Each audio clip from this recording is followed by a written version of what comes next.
Hello बच्चों, चलिए प्रश्न को देखते हैं। इस प्रश्न में कह रहा है कि यदि कोई बिंदु P YZ तल में स्थित है तो YZ तल में उस बिंदु के निर्देशांक डैश के रूप में होंगे।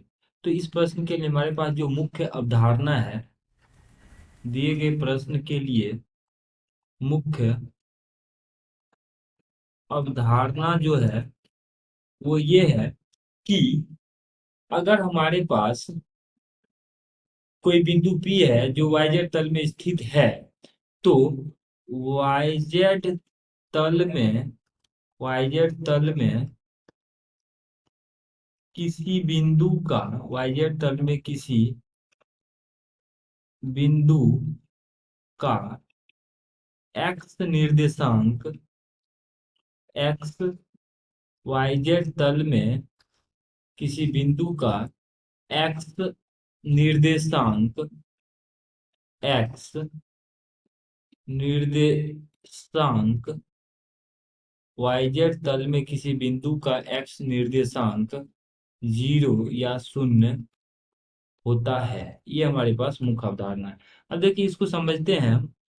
तो एक्स वाई और जेड अक्ष बना लेते हैं। पहले ये एक्स अक्ष है हमारे पास, ये वाई अक्ष है, और ये मान लेते हैं हम हमारे पास जेड अक्ष है, और ये मूल बिंदु है। अब देखिए, इसमें क्या है, कह रहा है कि वाई जेड तल। तो सबसे पहले हम समझते हैं कि ये हमारे पास एक्स वाई तल है।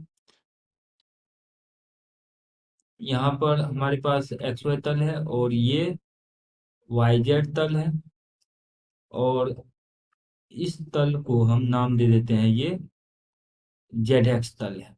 तो यहाँ पर जो तल है हमारे पास वाई जेड तल, इसमें एक्स बिंदु का एक्स निर्देशांक जो है वो 0 होगा।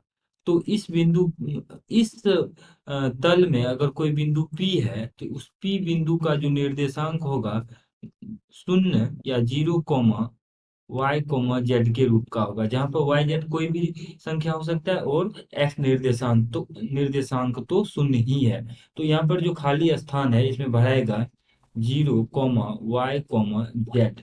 तो इस प्रश्न में जो हमारे पास क्वेश्चन में पूछा गया था कि यदि कोई बिंदु P YZ तल में स्थित है तो YZ तल में उस बिंदु के निर्देशांक डैश के रूप के होंगे, तो उसका निर्देशांक 0, Y, Z के रूप के होंगे। आशा करते हैं कि इस प्रश्न का हल आपको समझ में आया होगा। धन्यवाद।